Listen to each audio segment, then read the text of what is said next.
The Grand Academy of Velrothus had seen countless scholars pass through its crystalline halls, but none had succeeded where it mattered most. Princess Silthara, the youngest daughter of the Dragon Emperor, sat in her private study as she had for the past 3 years, silent, unmoving, her violet eyes fixed on nothing at all. 12 royal tutors had failed. The finest minds from across the Galactic Coalition had attempted to reach her.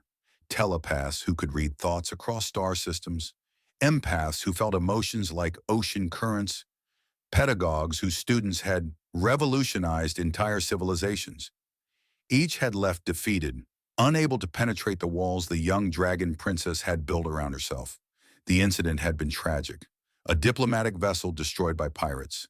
Silthara's mother and 2 elder siblings gone in an instant. The princess had been only 7 cycles old, ancient by human standards, but barely a hatchling in dragon years. She hadn't spoken since. Jonas Reed pushed his cleaning cart down the marble corridor, the wheels squeaking their familiar rhythm.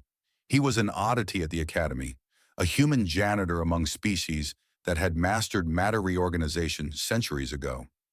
But the dragon nobility insisted on traditional methods for their historic institution, and Jonas needed the job. Earth's economy was still recovering from the integration wars, and work was scarce for humans without cybernetic enhancements. He paused outside Princess Silthara's study, as he did every evening. Through the doorway, he could see her silhouette against the sunset streaming through the tall windows. The tutors' break room gossip had been vicious lately. The silent failure, they called her. The broken princess. It made Jonas's blood boil. His hand drifted to the small cloth doll in his pocket, a gift he'd been carrying for weeks, unable to find the courage to leave it. It was nothing special, just something he'd sewn during lonely nights in his quarters. A dragon doll, stitched from scraps of purple fabric, with button eyes and tiny embroidered wings. Stupid idea, he muttered to himself, but his feet carried him inside anyway. Silthara didn't acknowledge him. She never did. Jonas had cleaned her study 100 times, and she'd never looked at him once. He was furniture, invisible. He set the doll on the edge of her desk and turned to leave. Wait. The word was barely a whisper, but it froze Jonas in place. He turned slowly. Silthara's hand was extended, her scaled fingers trembling as they touched the doll's fabric wing. Where? Her voice cracked from disuse. Where did you get this? Jonas swallowed hard. I made it, Your Highness. I thought you might like it. For the first time in 3 years, Princess Silthara looked at another being. Her violet eyes met his brown ones, and Jonas saw something there he recognized. The same loneliness he'd felt since leaving Earth. The same isolation of being different, misunderstood. You made this? She picked up the doll with both hands, cradling it like something precious. With your hands? No fabricator? No molecular assembly?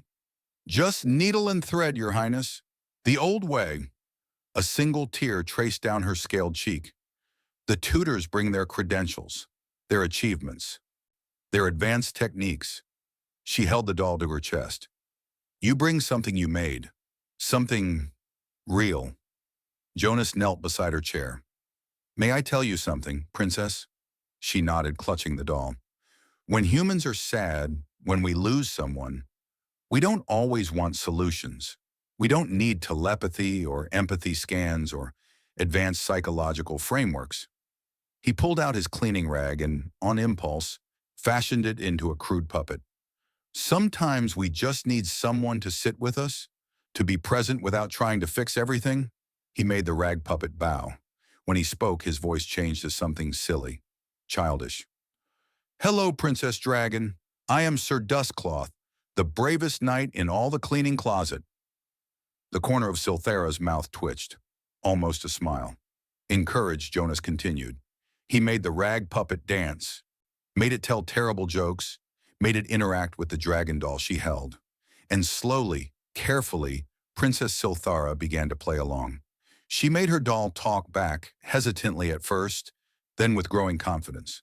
Through the dolls they spoke, about loss, about loneliness, about the weight of expectations and the crushing silence of grief. The dragon princess told stories through her doll that she couldn't speak aloud. Memories of her mother, fears about her future, anger at a universe that had taken everything. And Jonas listened, not with advanced technology or psychological training, but with the simple human gift of presence. Hours passed. The twin moons of Velrothis rose outside the windows. Finally, Silthara set down her doll and looked at Jonas directly. The tutors tried to make me speak to them. You let me speak through something else first. Why? Jonas smiled sadly. Because sometimes the direct path isn't the kind one, Your Highness.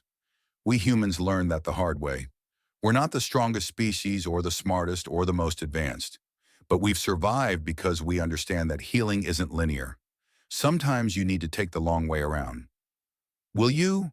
She hesitated. Will you come back tomorrow? Every day, if you like. Over the following months, the Grand Academy witnessed a miracle. Princess Silthara began to speak, first through dolls, then alongside them, then finally on her own.